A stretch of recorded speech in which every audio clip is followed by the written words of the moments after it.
আজিৰ এই ভিডিঅ'টিত সাধাৰণ বিজ্ঞানৰ 25টা অতি প্ৰয়োজনীয় প্ৰশ্ন আলোচনা কৰা হৈছে। গতিকে ভিডিঅ'টো স্কিপ নকৰাকৈ শেষলৈকে চাই থাকিব।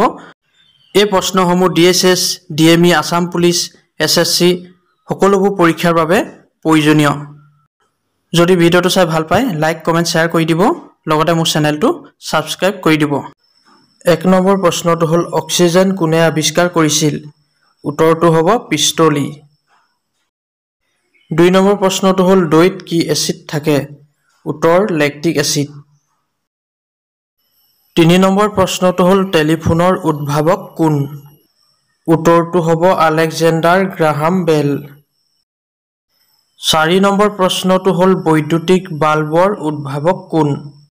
উত্তৰটো হ'ব থমাছ আলভা এডিছন। 5 নম্বৰ প্ৰশ্নটো হ'ল বেক্টেৰিয়াৰ আৱিষ্কাৰক কোন? উত্তৰটো হ'ব লিউয়েন হুক। 6 নম্বৰ প্ৰশ্নটো হ'ল কম্পিউটাৰৰ জনক কোন? উত্তৰটো হ'ব চাৰ্লছ বেবেজ। 7 নম্বৰ প্ৰশ্নটো হ'ল সাগৰৰ গভীৰতা জোখা যন্ত্ৰটোৰ নাম কি? উত্তৰটো হ'ব ফেটমোমিটাৰ। 8 নম্বৰ প্ৰশ্নটো হ'ল সূৰ্যৰ পৰা আটাইতকৈ দূৰত থকা গ্ৰহটোৰ নাম কি? উত্তৰ শনি। 9 নম্বৰ প্ৰশ্নটো হ'ল কোনটো গ্ৰহক সন্ধ্যা তৰা বা পুৱতি তৰা বুলি কোৱা হয়? উত্তৰ শুক্ৰ গ্ৰহ।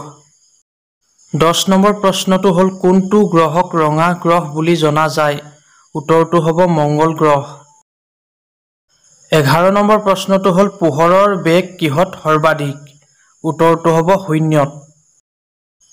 12 নম্বৰ প্ৰশ্নটো হ'ল মানুহৰ কাণত কিমানডাল হাড় থাকে? উত্তৰটো হ'ব 6 ডাল। 13 নম্বৰ প্ৰশ্নটো হ'ল মানুহৰ শৰীৰৰ আটাইতকৈ সৰু হাড়ডালৰ নাম কি? উত্তৰটো হ'ব ষ্টেপছ। আৰু এই হাড়ডাল মানুহৰ কাণত পোৱা যায়। 14 নম্বৰ প্ৰশ্নটো হ'ল বৈদ্যুতিক বাল্ব ফিলামেণ্ট কিহৰ দ্বাৰা নিৰ্মিত? উত্তৰটো হ'ল টাংষ্টেন। 15 নম্বৰ প্ৰশ্নটো হ'ল বায়ুমণ্ডলৰ চাপ জোখাৰ বাবে ব্যৱহাৰ কৰা সঁজুলিবিধৰ নাম কি? উত্তৰটো হ'ব বেৰ'মিটাৰ। 16 নম্বৰ প্ৰশ্নটো হ'ল জুল কিহৰ একক? উত্তৰটো হ'ব শক্তিৰ। 17 নম্বৰ প্ৰশ্নটো হ'ল উদ্ভিদ বিজ্ঞানৰ পিতৃ কোন? উত্তৰটো হ'ব থিওফেষ্ট্ৰাছ। 18 নম্বৰ প্ৰশ্নটো হ'ল এচিডৰ সোৱাদ কেনেকুৱা? উত্তৰটো হ'ব টেঙা। 19 নম্বৰ প্ৰশ্নটো হ'ল বায়ুমণ্ডলত প্ৰায় কিমান শতাংশ নাইট্ৰজেন পোৱা যায়? উত্তৰটো হ'ব 78%। 20 নম্বৰ প্ৰশ্নটো হ'ল ধঁপাতত থকা বিষাক্ত পদাৰ্থবিধ কি? উত্তৰটো হ'ব নিকোটিন।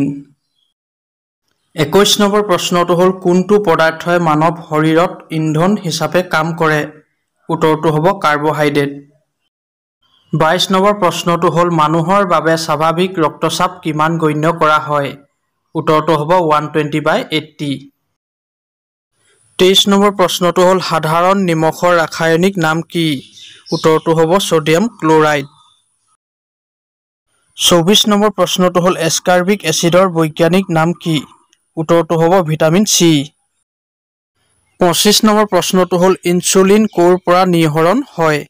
উত্তৰটো হ'ব অগ্নাশয়। ভিডিঅ'টো শেষলৈকে চোৱাৰ বাবে ধন্যবাদ।